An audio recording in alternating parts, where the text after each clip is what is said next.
Hey YouTube, and today's video is about Adobe Lightroom 4. This is a beta of Adobe Lightroom 4 and I came across it today and I just thought I'd quickly go through a couple of new features what are featured in Adobe Lightroom 4, and I am also using a different microphone this time, so hopefully my audio should sound quite a bit better. So off we go. Well, first things first, if you press the S key and you look on the right hand side here, you can soft proof now. You can change the rendering intent and you can change your colour there. Change it to perceptual or Adobe RGB or relative colorimetric. So that's quite good. Now this picture I've not edited yet because I wanted to show you something new. If you look down here, we've got the sliders, new sliders. We've got a shadow slider, a white slider, an highlight slider, and the black slider doesn't only boost your blacks this time, you can also take away blacks, which is quite a good little slider. The whites is more like a brightness slider, and the shadows are more like your fill light, but you can do it both ways. You can take away fill light if you want and use it as a contrast slider, or you can add fill light. And the highlights is basically your clipping. So if we turn it up, we get some clipping. We'll just turn the clipping warnings on, and we turn the highlights down, we can pull down the highlights. So with that said, we've also got, there's not really change on the white balance, but what I'm going to do is I'm going to use this highlight slider to bring back a bit of detail in his face. I'll use the whites to bring down the midtones a little bit. I'm going to use the blacks to bring a bit of contrast, but not too much. Something like that. And the shadows, I'm going to bring them down a little bit too, to bring a bit of punch into the image, maybe a bit more, to something like that. And I'll also boost the contrast. Now in doing that, I'm going to bring up the blacks a little bit, and I'm going to warm the image a little bit to something like that. Oh, put a bit of red on.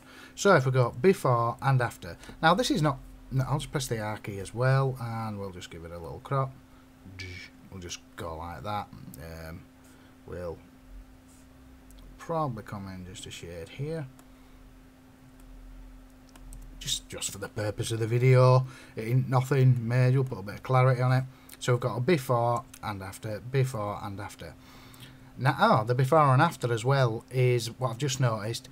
It's going right back to the before crop, where usually when you go before and after, it'll keep your normal crop, so that's quite good.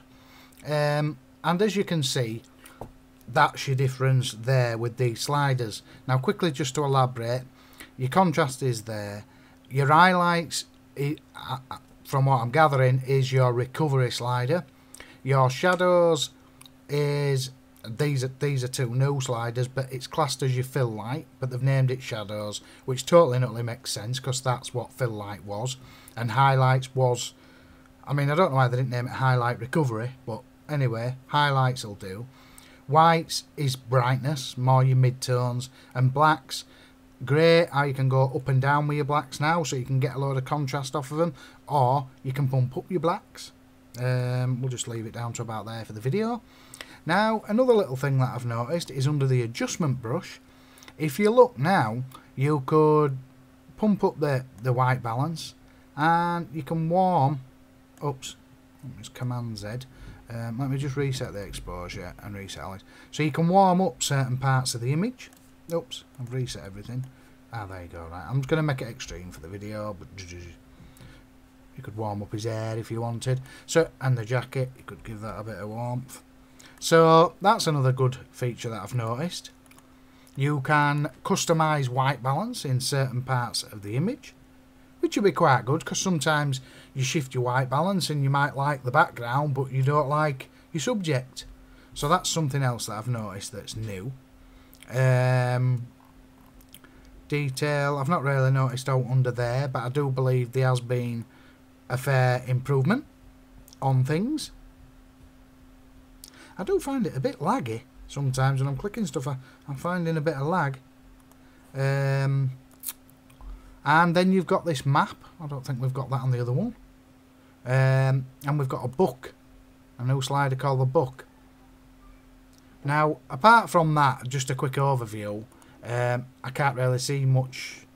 There's meant to be a load of new features for video. Oh, I've got soft proofing on here. I don't know why the hell it lights up like that. I don't know if you can customise that, but that's... I don't know why they've done that. Very strange. But anyway, that's how to soft proof. Anyway, that's just a quick look at Adobe Lightroom 4. I'm going to play with it a little bit more, and hopefully we'll see if I can find any new features. I'm sure there's going to be some more new features that I've not bumped into. But soft proofing is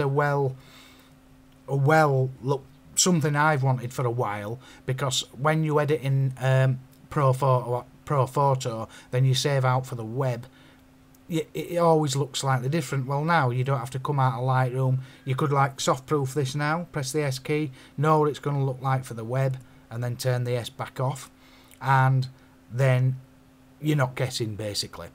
Anyway, thanks for watching, and I'll play a bit more and maybe do a part 2 to this tutorial.